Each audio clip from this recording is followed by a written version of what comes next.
जय हिंद दोस्तों, स्वागत है आप सभी का आपके अपने चैनल सिलेक्शन मेंटर पे। चलिए, तैयारियां जो है आप लोगों के अंतिम रूप से पहुंच चुकी हैं। तो बताइएगा आप लोगों की तैयारी जो है वो किस तरीके से है, आप लोग कितना मेहनत करके पढ़ रहे हैं, क्या क्या चीज़ें हैं। देखिएगा, सबसे पहले तो आप लोग वीडियो को शेयर कर दीजिएगा। आज के जो प्रश्न हैं वो बहुत ही अच्छे हैं, तो सबसे पहले आप लोग वीडियो को शेयर करिएगा, क्योंकि जिससे कि ज़्यादा से ज़्यादा लोगों को लाभ प्राप्त हो सके। सभी से निवेदन है कि भैया पहले वीडियो को लाइक करिएगा और वीडियो को शेयर करिएगा, ठीक है। जब आप लोग तैयार हो जाइएगा, क्योंकि एक एक प्रश्न जो है आज बहुत ही महत्वपूर्ण लेकर आए हैं, तो आप सभी लोग अपनी तैयारियां जो है एकदम बिल्कुल आज देखते हैं कितनी आप लोगों की तैयारियां हैं। चलिए, तो हम लोग शुरू करते हैं आज का अपना पहला प्रश्न। पहला प्रश्न है कि 23वां राष्ट्रमंडल खेल कहाँ आयोजित होगा? Victoria Australia, Birmingham England, Hamilton Canada, Wellington New Zealand. चलिए बताइएगा सही आंसर आप लोगों का क्या होना चाहिए।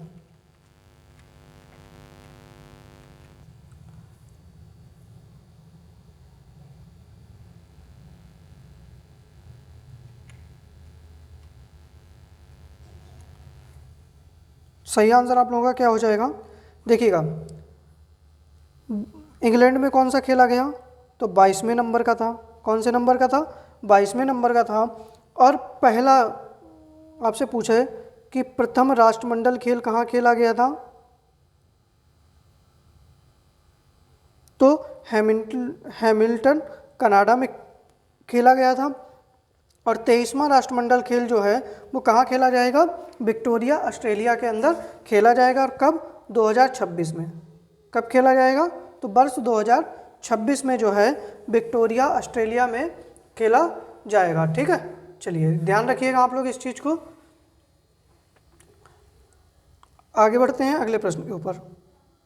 अगला खेल प्रश्न है कि भाविना पटेल किस खेल से संबंधित हैं? चलिए बताइएगा, भाविना पटेल जो हैं वो किस खेल से संबंधित है? कुश्ती से हैं, पैरा पावर लिफ्टिंग से हैं, पैरा टेबल टेनिस से हैं, या जूडो से हैं?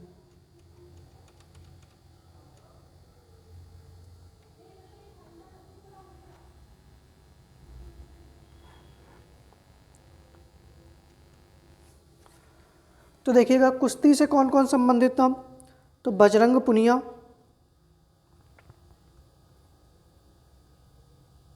साक्षी मलिक, ठीक है।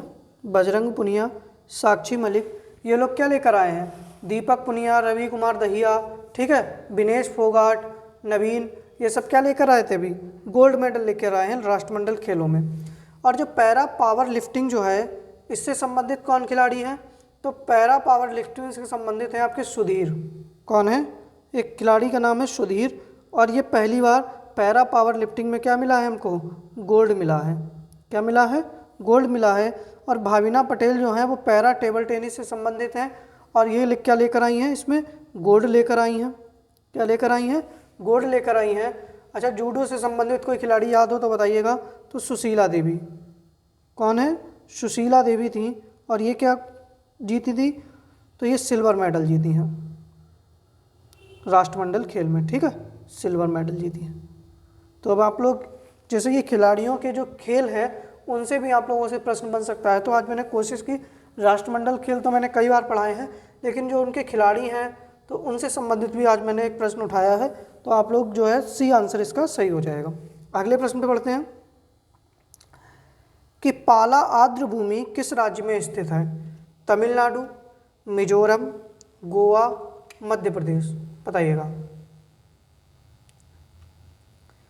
देखिएगा, 2022 में अभी क्या हुआ था,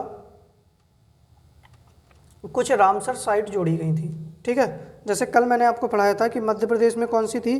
साक्य सागर थी। कल बताया था ना मैंने, मध्य प्रदेश में कौन सी थी?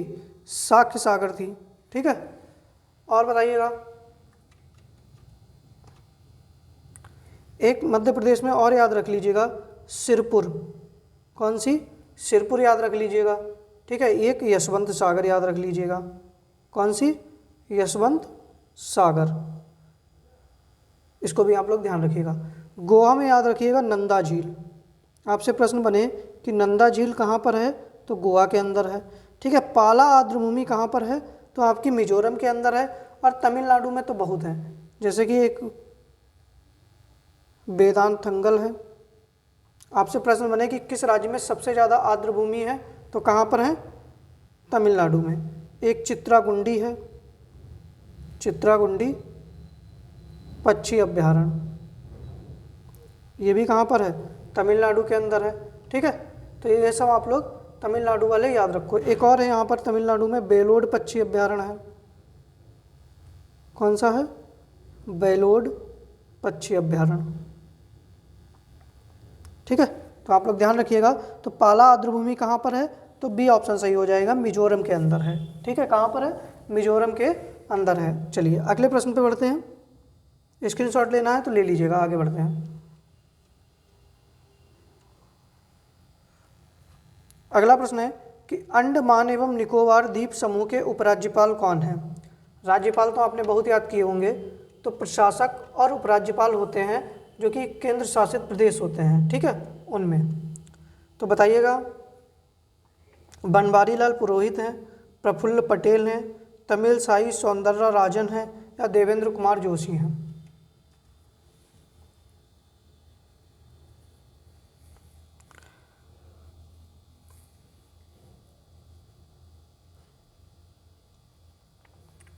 तो देखिएगा, बनवारी लाल पुरोहित कहाँ के हैं, चंडीगढ़ के। कहाँ के हैं, चंडीगढ़ के। क्या हैं ये, प्रशासक हैं। कुछ जगह प्रशासक बोल दिया जाता है, कुछ जगह उपराज्यपाल बोल दिया जाता है। प्रफुल्ल पटेल जो हैं वो कहाँ के हैं, लक्षद्वीप के प्रशासक हैं। और दादर नागर हवेली, लक्षद्वीप, दादर नागर हवेली, और इसी में जोड़ देना अपना दमन और दीव। ठीक है, क्योंकि एक ही है। जो तमिलसाई सौंदर्य राजन हैं ये कहाँ के हैं, पुदुचेरी के। अच्छा, पुदुचेरी के जल्दी से आप लोग मुख्यमंत्री बताइएगा, कहाँ के हैं, पुदुचेरी के। और पुदुचेरी के सीएम बताइएगा। और देवेंद्र कुमार जोशी कहाँ के हैं, तो अंडमान निकोबार के हैं। तो चौथे प्रश्न का डी आंसर आप लोगों का सही हो जाएगा। इसका स्क्रीनशॉट लीजिएगा, आगे बढ़ते हैं। पुदुचेरी के सीएम बताइएगा, इसी में कुछ चीज़ें और याद रख लीजिएगा आप लोग, देखिएगा। आपसे पूछ लिया गया है कि जम्मू कश्मीर के कौन हैं, जल्दी से बताइएगा, कौन है, मनोज सिन्हा है। कौन है, मनोज सिन्हा है। लद्दाख के पूछ लिया जाए तो कौन है, राधा कृष्ण माथुर हैं।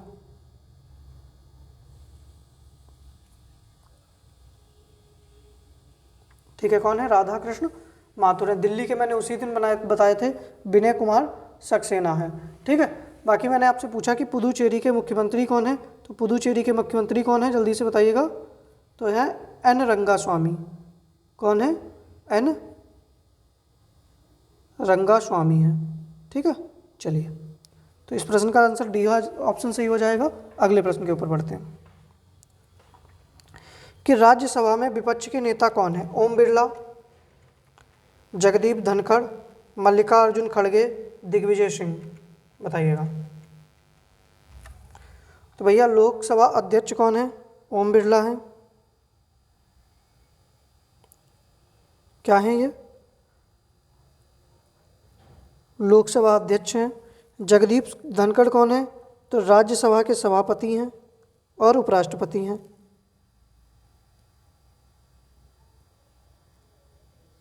ठीक है, राज्यसभा के सभापति हैं। मल्लिकार्जुन खड़गे क्या हैं, तो राज्यसभा में विपक्ष के नेता हैं। ठीक है, कौन है, राज्यसभा में विपक्ष के नेता कौन है, तो मल्लिकार्जुन खड़गे हैं। ठीक है, सही आंसर आप लोगों का क्या हो जाएगा, सी ऑप्शन सही हो जाएगा। अच्छा बताइएगा, सुप्रीम कोर्ट के चीफ जस्टिस कौन है इस समय, जल्दी से कमेंट बॉक्स में छाप दीजिएगा। आगे बढ़ते हैं। अगला प्रश्न है कि राष्ट्रीय अनुसूचित जाति आयोग के अध्यक्ष कौन है। विजय शापला, भगवान लाल सहानी है। ठीक है, हर्ष चौहान, स्तुति नारायण काकर, बताइएगा।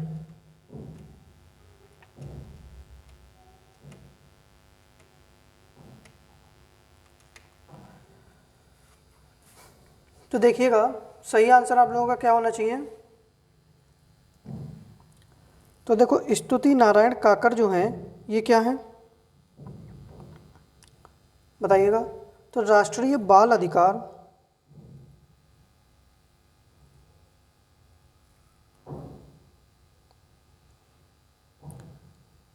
राष्ट्रीय बाल अधिकार संरक्षण आयोग के अध्यक्ष हैं। संरक्षण आयोग की अध्यक्ष हैं, ठीक है। हर्ष चौहान कौन है बताइएगा? तो राष्ट्रीय अनुसूचित जनजाति,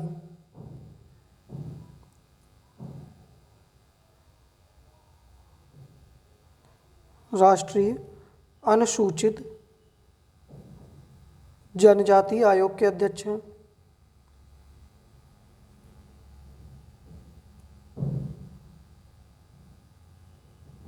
ठीक है। भगवान लाल साहनी कौन है? तो राष्ट्रीय पिछड़ा वर्ग आयोग के अध्यक्ष हैं।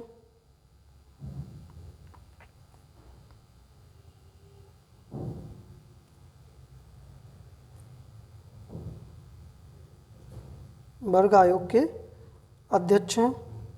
और विजय शापला जो हैं वो राष्ट्रीय अनुसूचित जाति आयोग के अध्यक्ष हैं। ठीक है, तो छठे प्रश्न का ये आंसर आप लोगों का सही हो जाएगा। स्क्रीनशॉट ले लीजिएगा, आगे बढ़ते हैं।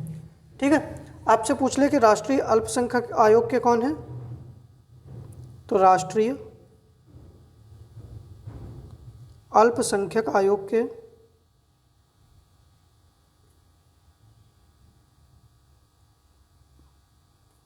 अध्यक्ष, ये आप लोग कमेंट बॉक्स में बताइएगा जल्दी से। ठीक है, चलिए स्क्रीनशॉट लीजिएगा, आगे बढ़ते हैं। अगला प्रश्न है कि सर्वाधिक वन आवरण प्रतिशतता वाले राज्य व संघ क्षेत्र कौन सा है? ठीक है, बताइए सबसे ज़्यादा प्रतिशत के आधार पर किस राज्य में वन है? मध्य प्रदेश, मिजोरम, आंध्र प्रदेश या लक्षद्वीप? तो देखिएगा अभी कौन सी रिपोर्ट जारी हुई है? 17वीं वन रिपोर्ट जारी हुई है। कब? 2021 में। तो इसमें सर्वाधिक वन आवरण प्रतिशत वाला जो संघ व राज्य क्षेत्र है वो कौन सा है? लक्षद्वीप है। केंद्र शासित प्रदेशों में लक्षद्वीप है, और अगर दोनों में मिलाया जाए तो लक्षद्वीप है, और अगर राज्य में पूछ लिया जाए तो कौन सा है? मिजोरम है। आपसे पूछ लिया जाए क्षेत्रफल के अनुसार सर्वाधिक वन आवरण कहाँ पर है? मध्य प्रदेश में है। ठीक है, और आंध्र प्रदेश में क्या है? सर्वाधिक वृद्धि हुई है। क्या हुई है? सर्वाधिक वृद्धि हुई है। ठीक है, चलिए स्क्रीनशॉट लीजिएगा, आगे बढ़ते हैं। तो 7वें प्रश्न का डी आंसर आप लोगों का सही हो जाएगा। अगला प्रश्न है कि COP26 की बैठक कहाँ आयोजित की गई? मैड्रिड स्पेन में, काटोविस पोलैंड में, ग्लासगो स्कॉटलैंड में या पेरिस फ्रांस में?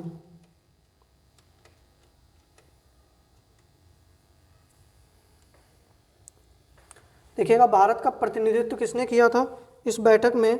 कौन गया था भारत की ओर से? तो नरेंद्र मोदी गए थे। कौन गए थे? नरेंद्र मोदी जी गए थे। ठीक है, आयोजन इसका कहाँ हुआ था? ग्लासगो स्कॉटलैंड में। कहाँ हुआ था? ग्लासगो स्कॉटलैंड में हुआ था। और यहीं पर एक नया समझौता हुआ है, ग्लासगो जलवायु समझौता। ठीक है, इसको भी आप लोग याद रखिएगा। ठीक है, तो कहाँ हुई है? ग्लासगो स्कॉटलैंड में हुई है। अगले प्रश्न पे बढ़ते हैं। 9वां प्रश्न। 9वां प्रश्न है जंगलों के बाहर पेड़ किन दो देशों के बीच सहयोग की पहल है? बताइएगा। Bharat America, Bharat Israel, Bharat France, Bharat Bangladesh. देखिए मैं रोज़ आप लोगों के लिए नए से नए प्रश्न लाने की पूरी कोशिश कर रहा हूँ, तो भैया निवेदन है एक बार आप लोग वीडियो वगैरह लाइक ज़रूर कर दीजिएगा। ठीक है, थोड़ा वीडियो को शेयर कर दीजिएगा। तो जंगलों के बाहर पेड़ जो है किन दो देशों के बीच एक पहल है? तो भारत और अमेरिका के मध्य में। किसके? भारत और अमेरिका के मध्य में जो है यह एक पहल शुरू की गई है। ठीक है, चलिए अगले प्रश्न पे बढ़ते हैं।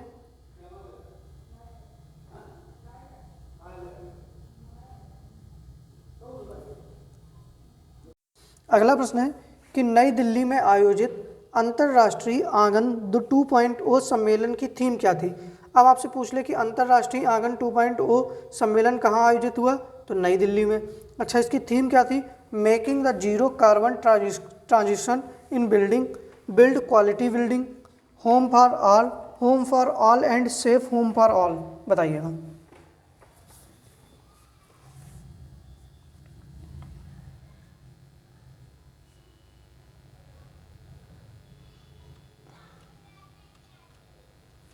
तो सही आंसर आप लोगों का क्या होना चाहिए, making the zero carbon transition in building. ठीक है, ये आंसर आप लोगों का सही हो जाएगा। ठीक है, चलिए अगले प्रश्न पे बढ़ते हैं। अगला प्रश्न है कि केंद्रीय चिड़ियाघर प्राधिकरण द्वारा किस चिड़ियाघर को भारत का सर्वश्रेष्ठ चिड़ियाघर घोषित किया गया। शहीद अशफाक उल्लाह खान प्राणी उद्यान, नवाब वाजिद अली शाह प्राणी उद्यान, नई दिल्ली प्राणी उद्यान, दार्जिलिंग प्राणी उद्यान। बताइएगा। तो ये तो है आपका गोरखपुर के अंदर, ये है आपका लखनऊ में, और ये है आपका पश्चिम बंगाल में। तो सही आंसर आप लोगों का क्या हो जाएगा, जल्दी से बताइएगा। दार्जिलिंग प्राणी उद्यान हो जाएगा। कौन सा सही आंसर हो जाएगा, डी ऑप्शन सही हो जाएगा। दार्जिलिंग प्राणी उद्यान को सर्वश्रेष्ठ चिड़ियाघर का घोषित किया गया है। ठीक है, तो डी ऑप्शन आप लोगों का सही हो जाएगा। आगे बढ़ते हैं अगले प्रश्न के ऊपर।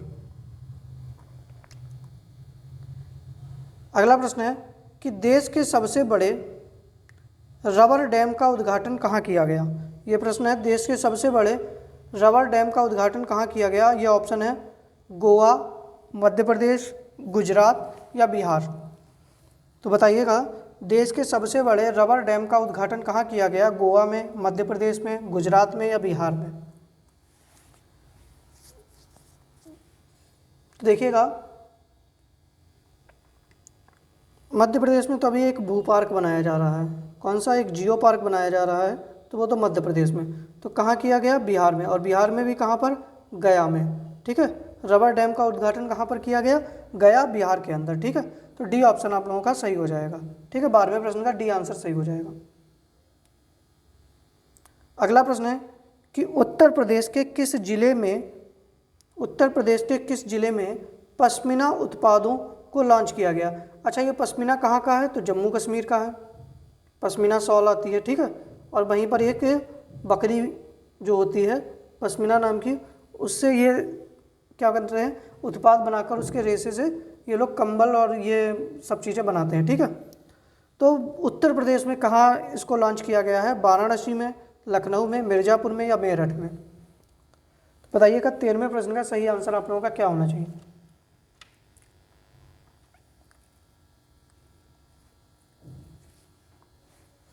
सही आंसर क्या हो जाएगा, वाराणसी में। कहाँ पर, वाराणसी के अंदर। ठीक है, पश्मीना उत्पादों को कहाँ लॉन्च किया गया, तो वाराणसी में लॉन्च किया गया है। 13वें प्रश्न का ए आंसर आप लोगों का सही हो जाएगा। ठीक है, 14वां प्रश्न है कि राष्ट्रीय वैश्विक बाघ दिवस समारोह 2022 की मेजबानी किसके द्वारा की गई।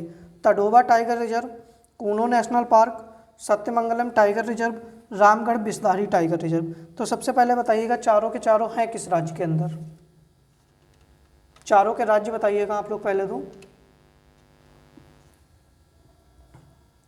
किस किस राज्य के अंदर स्थित हैं।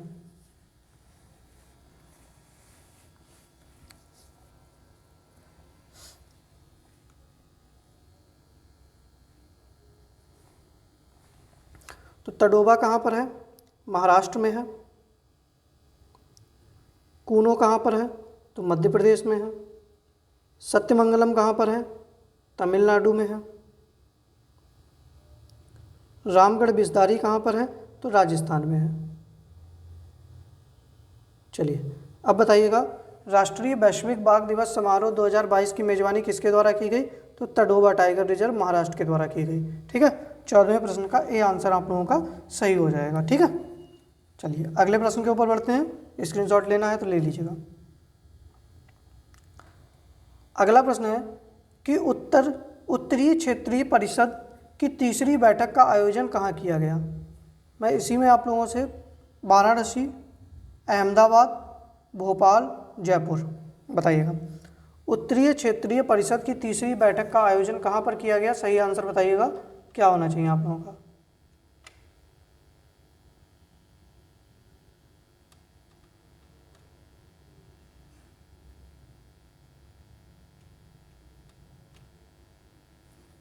सही आंसर आप लोगों का क्या हो जाएगा? जयपुर हो जाएगा।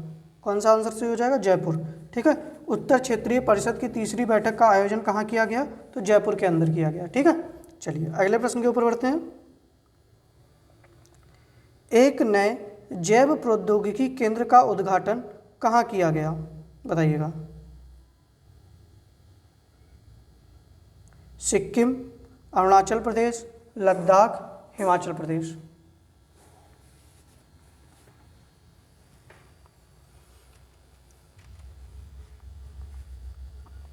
तो सही आंसर आप लोगों का क्या होना चाहिए?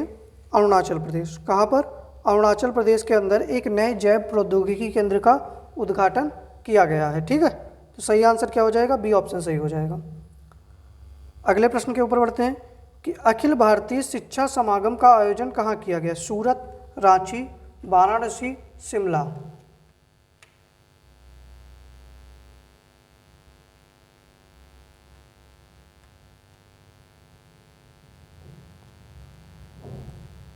सही आंसर आप लोगों का क्या हो जाएगा? वाराणसी में। कहाँ पर? वाराणसी में अखिल भारतीय शिक्षा समागम का आयोजन किया गया और वाराणसी में ही अभी क्या किया गया?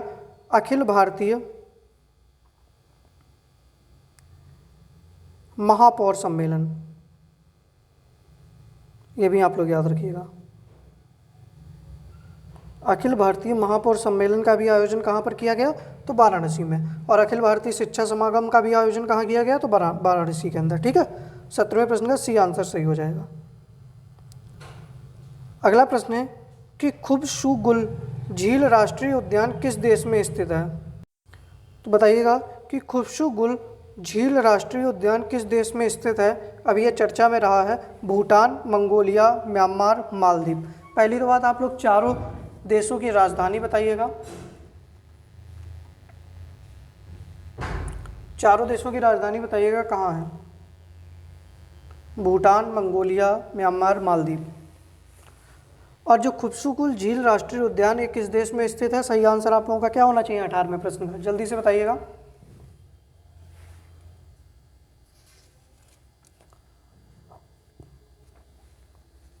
तो सही आंसर आप लोगों का क्या हो जाएगा? मंगोलिया के अंदर। कहाँ पर? मंगोलिया। भूटान की राजधानी थिम्पू, मंगोलिया की उलान बटेर, म्यांमार की और मालदीव की। जल्दी से ये दो आप लोग जरा कमेंट बॉक्स में बताइएगा। अगला प्रश्न है कि 31वां व्यास सम्मान किसे प्रदान किया गया? Professor Vinod Sharma, professor Ramdaras Mishra, Asghar Wajahat, professor Narayan Pradhan. बताइएगा।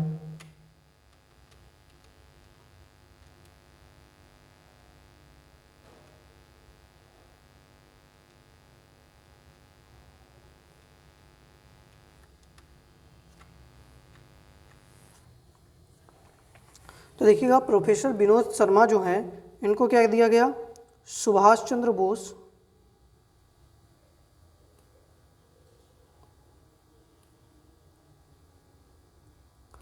आपदा प्रबंधन पुरस्कार, व्यक्तिगत श्रेणी में। ठीक है,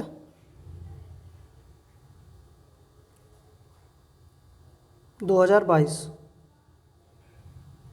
साथ में और किसको दिया गया? तो गुजरात आपदा प्रबंधन को भी इनके साथ में ये अवार्ड दिया गया। प्रोफेसर रामदरस मिश्र जो हैं इनको कौन सा अवार्ड दिया गया? जल्दी से बताइएगा। तो इनको 31वां सरस्वती सम्मान दिया गया। क्या किया दिया गया? 31वां सरस्वती सम्मान दिया गया। और कल मैंने ये बताया था ये कहाँ से संबंधित थे? तो गोरखपुर से। असगर बजाहत को क्या दिया गया? 31वां व्यास सम्मान दिया गया। और जो प्रोफेसर नारायण प्रधान हैं इनको क्या दिया गया? तो 31वां GD बिरला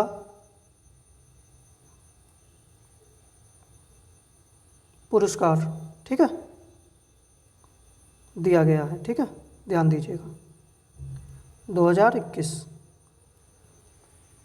ठीक है, तो 31वां व्यास सम्मान किसे दिया गया है? असगर वजाहत को दिया गया है और बाकी मैंने सारे आप लोगों को लिख दिए हैं जो भी आंसर है, ठीक है। तो आप लोग स्क्रीनशॉट ले लीजिएगा, फिर हम लोग आगे बढ़ते हैं। अगला प्रश्न है कि आर्थिक सर्वेक्षण 2021-22 के अनुसार भारत का मछली उत्पादन में कौन सा स्थान है? चलिए बताइएगा, मछली उत्पादक देश में कौन भारत किस स्थान पर है? प्रथम, द्वितीय, तृतीय या सातवां? तो बताइएगा कौन से नंबर पे है?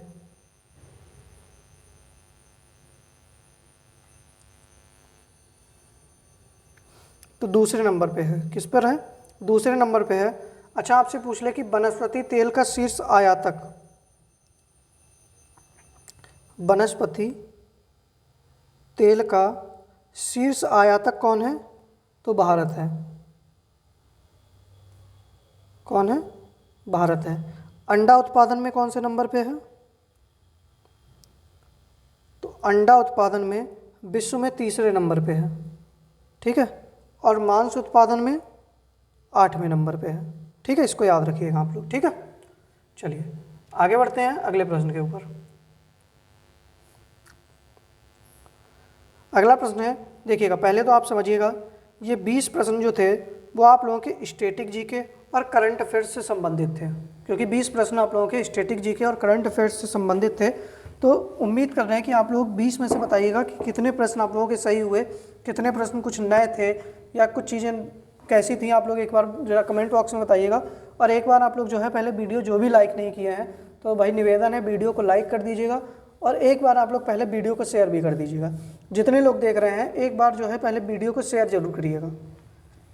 सभी लोग एक बार वीडियो शेयर कर दीजिएगा, फिर हम लोग आगे शुरू करते हैं।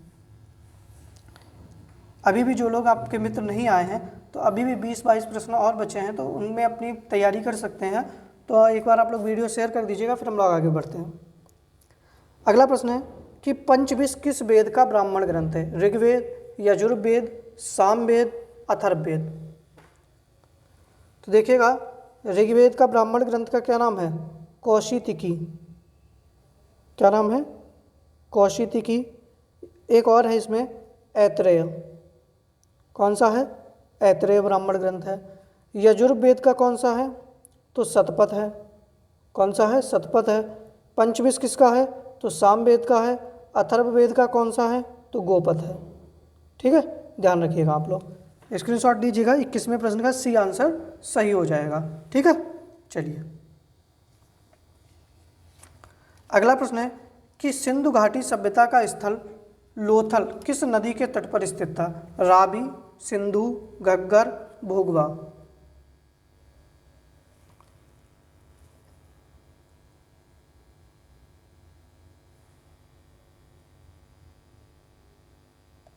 तो देखिएगा, रावी नदी के किनारे कौन सा स्थित था? हड़प्पा। कौन सा शहर स्थित था? हड़प्पा। सिंधु के किनारे मोहनजोदड़ो,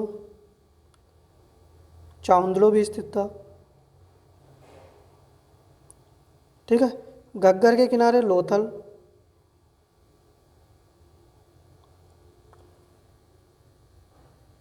घग्गर नदी के किनारे कौन सा स्थित था? कालीबंगा। और घग्गर के किनारे कौन सा था? सॉरी, लोथल के किनारे कौन सा था? तो भोगवा नदी के किनारे था, ठीक है। लोथल किसके किनारे था? भोगवा नदी के किनारे था, ठीक है। अच्छा, हड़प्पा की खोज किसने की थी? दयाराम साहनी ने। किसने? दयाराम साहनी ने। कब? 1921 में। मोहनजोदड़ो की खोज किसने की थी? राखलदास बनर्जी ने।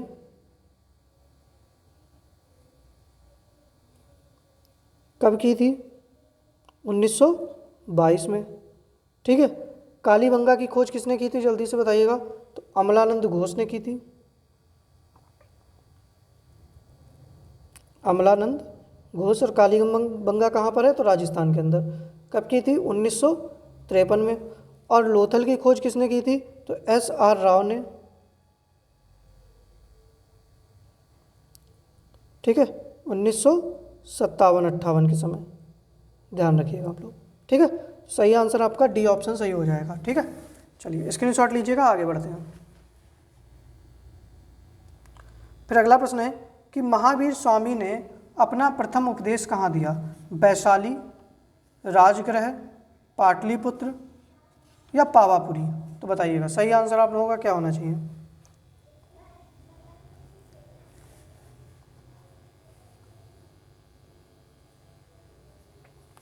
तो देखिएगा वैशाली जिले में कुंडग्राम में इनका क्या हुआ था?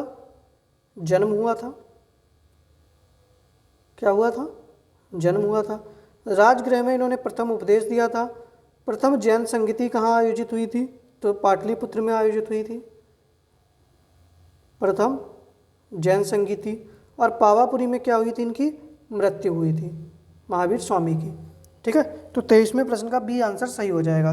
ठीक है, चलिए आगे बढ़ते हैं अगले प्रश्न के ऊपर कि हरिश्चंद्र किसका दरबारी कवि था? चंद्रगुप्त प्रथम, चंद्रगुप्त द्वितीय, समुद्रगुप्त या अशोक?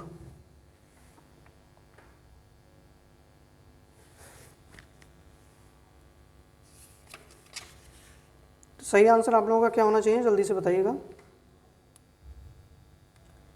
किसका दरबारी कवि था? समुद्रगुप्त का। किसका? समुद्रगुप्त का दरबारी कवि था। ठीक है, अच्छा समुद्रगुप्त क्या था? भारत का नेपोलियन। इसको क्या कहा जाता था? भारत का नेपोलियन कहा जाता था। ये भी कहा जाता था ये क्या बजाता था? बीड़ा बजाता था। ठीक है, क्या बजाता था? बीड़ा बजाता था। और क्या कहा जाता था कि इसने अश्वमेध यज्ञ करवाए थे।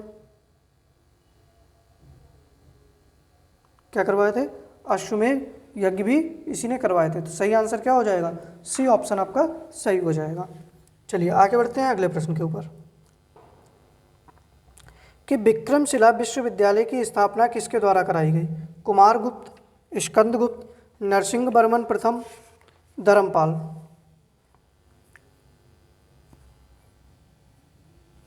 तो देखिएगा कुमारगुप्त ने क्या किया था? नालंदा विश्वविद्यालय की स्थापना की थी। किसकी? नालंदा विश्वविद्यालय की स्थापना। ठीक है, नरसिंहवर्मन प्रथम जो थे इन्होंने क्या किया था? तो महाबलीपुरम में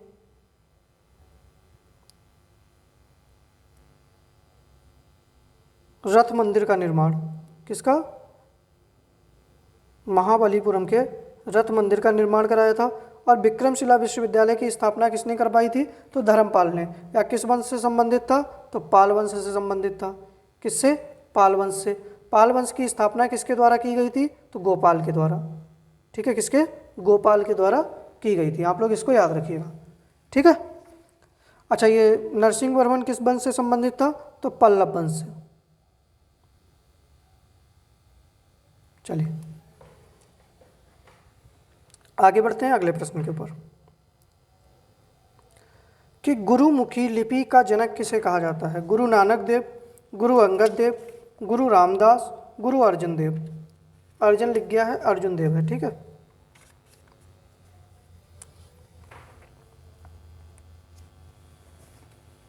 तो देखो गुरु नानक देव क्या थे? तो सिख धर्म की स्थापना किसके द्वारा की गई थी?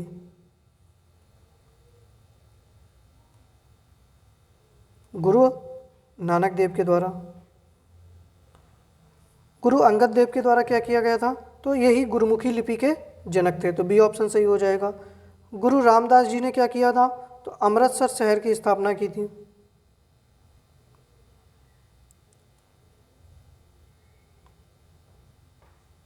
अमृतसर शहर की स्थापना की थी। और गुरु अर्जुन देव ने क्या किया था? तो स्वर्ण मंदिर का निर्माण कराया था,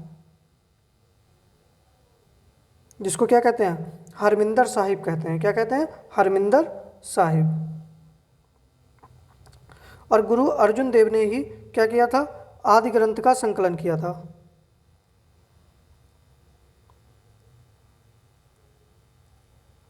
और अर्जुन देव की हत्या किसने करवा दी थी? तो जहांगीर के द्वारा हत्या करवा दी गई थी। ठीक है, चलिए अगले प्रश्न पे बढ़ते हैं। तो सही आंसर क्या हो जाएगा? बी ऑप्शन सही हो जाएगा। अगला प्रश्न है कि किस ब्रिटिश गवर्नर जनरल को प्रेस का मुक्तिदाता कहा जाता है? Warren Hastings, William Bentinck, Charles Metcalfe या जॉन शोर? बताइएगा।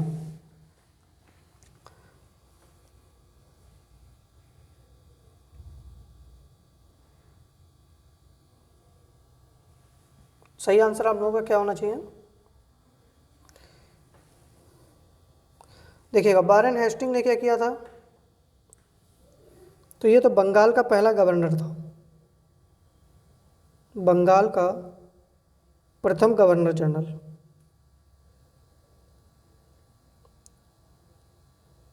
बंगाल का प्रथम गवर्नर जनरल था। विलियम बेंटिक क्या था?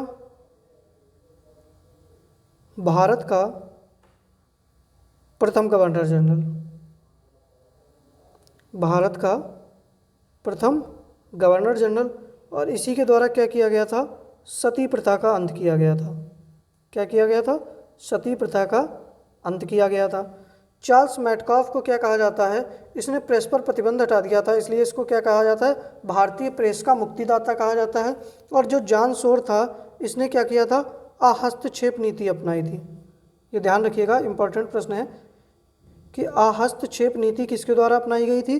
तो जॉन सोर के द्वारा। ठीक है, चलिए, तो सही आंसर क्या हो जाएगा? सी ऑप्शन आप लोगों का सही हो जाएगा। ठीक है, चलिए अगले प्रश्न पे बढ़ते हैं कि प्रार्थना समाज की स्थापना किसके द्वारा की गई? आत्माराम पांडुरंग, राजा राम मोहन राय, स्वामी विवेकानंद, स्वामी दयानंद सरस्वती या स्वामी विवेकानंद?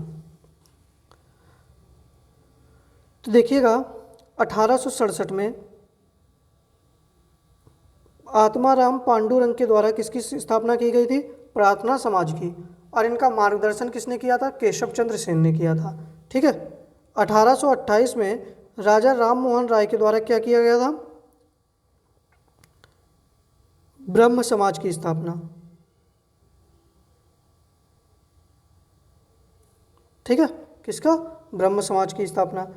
स्वामी दयानंद सरस्वती ने क्या किया था? तो आर्य समाज की स्थापना। किसकी? आर्य समाज की स्थापना कब? 1875 में। ठीक है, अब कोई बताए कि स्वामी दयानंद सरस्वती के बचपन का नाम क्या था? स्वामी दयानंद सरस्वती के बचपन का नाम बताइएगा। और इन्होंने एक पुस्तक लिखी थी जिसका क्या नाम था? सत्यार्थ प्रकाश। क्या नाम था? सत्यार्थ प्रकाश। स्वामी विवेकानंद ने क्या किया था? तो 1897 में क्या किया था? रामकृष्ण मिशन की स्थापना की थी।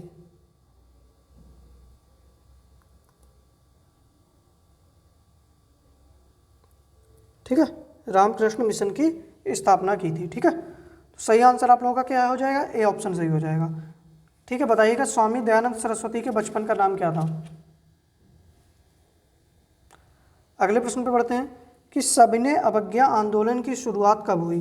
अगस्त 1920, 3 फरवरी 1928, 12 मार्च 1930, 12 नवंबर 1930? तो देखिएगा, अगस्त 1920 में क्या शुरू हुआ था? असहयोग आंदोलन।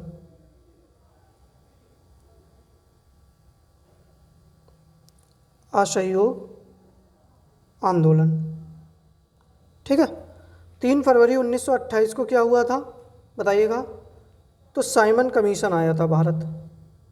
क्या आया था? साइमन कमीशन आया। 12 मार्च 1930 को क्या हुआ? गांधी जी के द्वारा 78 अनुयायियों के साथ में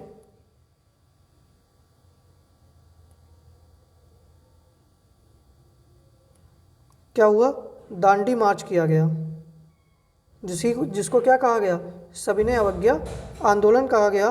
और तो सही आंसर क्या हो जाएगा? सी ऑप्शन सही हो जाएगा। और 12 नवंबर 1930 को क्या हुआ था? तो प्रथम गोलमेज सम्मेलन हुआ था। क्या हुआ था? प्रथम गोलमेज सम्मेलन हुआ था।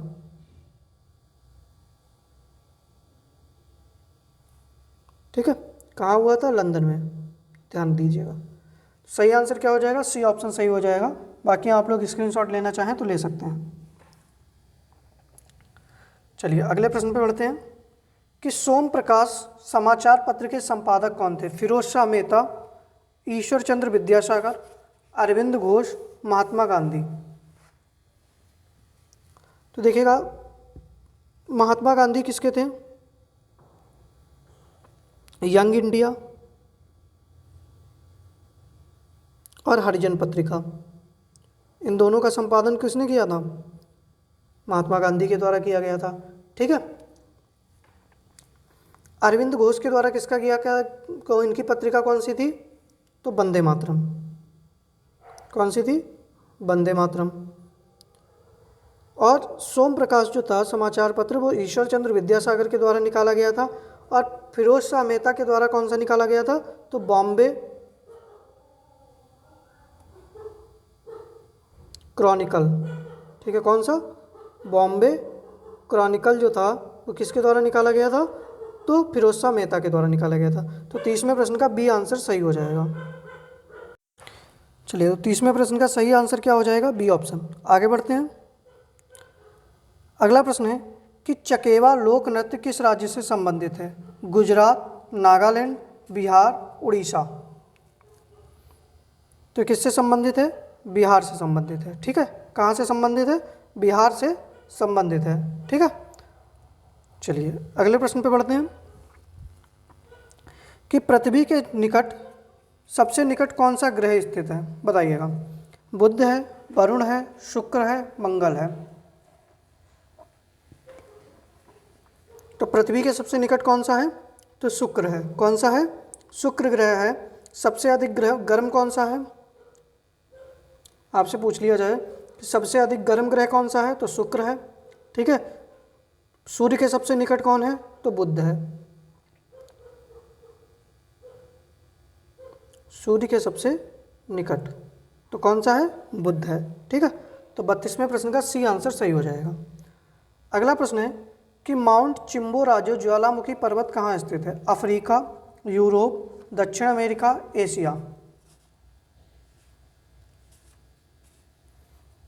तो माउंट चिम्बोराजो जो है वो कहाँ पर स्थित है? दक्षिण अमेरिका में स्थित है। सही आंसर क्या हो जाएगा? सी ऑप्शन आप लोगों का सही हो जाएगा। माउंट चिम्बोराजो कहाँ पर है? तो दक्षिण अमेरिका में है। ठीक है। चलिए आगे बढ़ते हैं अगले प्रश्न के ऊपर। अगला प्रश्न है कि पूरब का मोती किस देश को कहा जाता है? बताइएगा। लाओस, सिंगापुर, क्यूबा या बेनिस। तो देखिएगा, क्यूबा को हम लोग क्या कहते हैं? बताइएगा।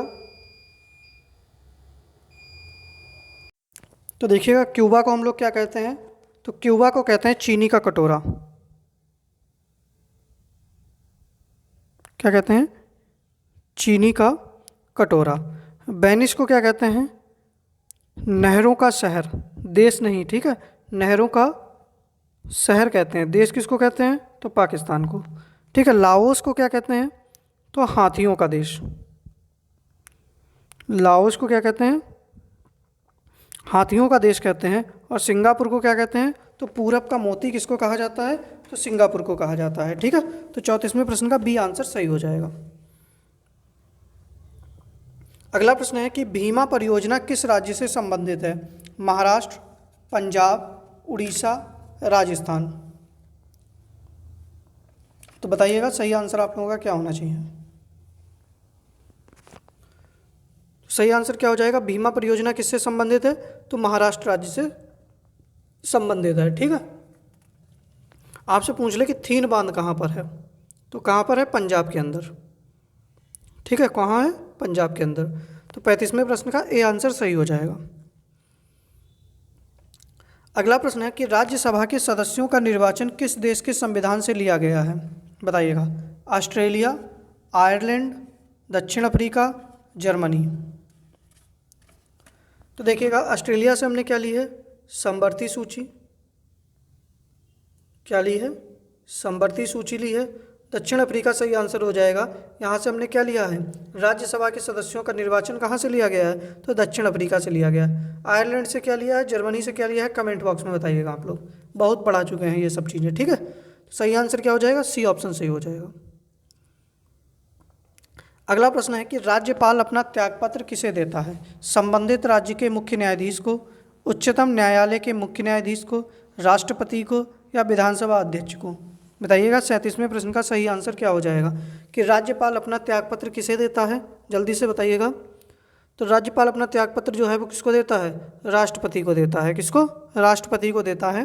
तो 37वें प्रश्न का सी आंसर सही हो जाएगा।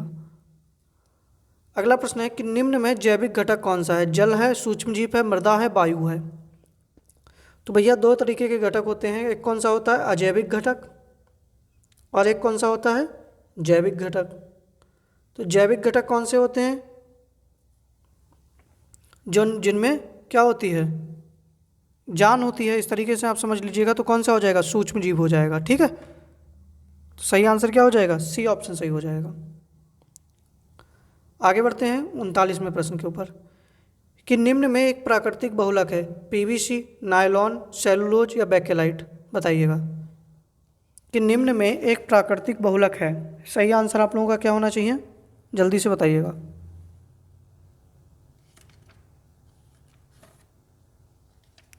तो कौन सा हो जाएगा? सेलुलोज हो जाएगा। कौन सा? सेलुलोज हो जाएगा। सही आंसर आप लोगों का क्या हो जाएगा? सेलुलोज हो जाएगा। ठीक है, चलिए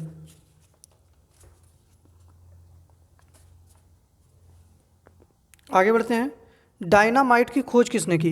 ये होमवर्क का प्रश्न है। ठीक है, कमेंट बॉक्स में आंसर करिएगा, डायनामाइट की खोज किसने की।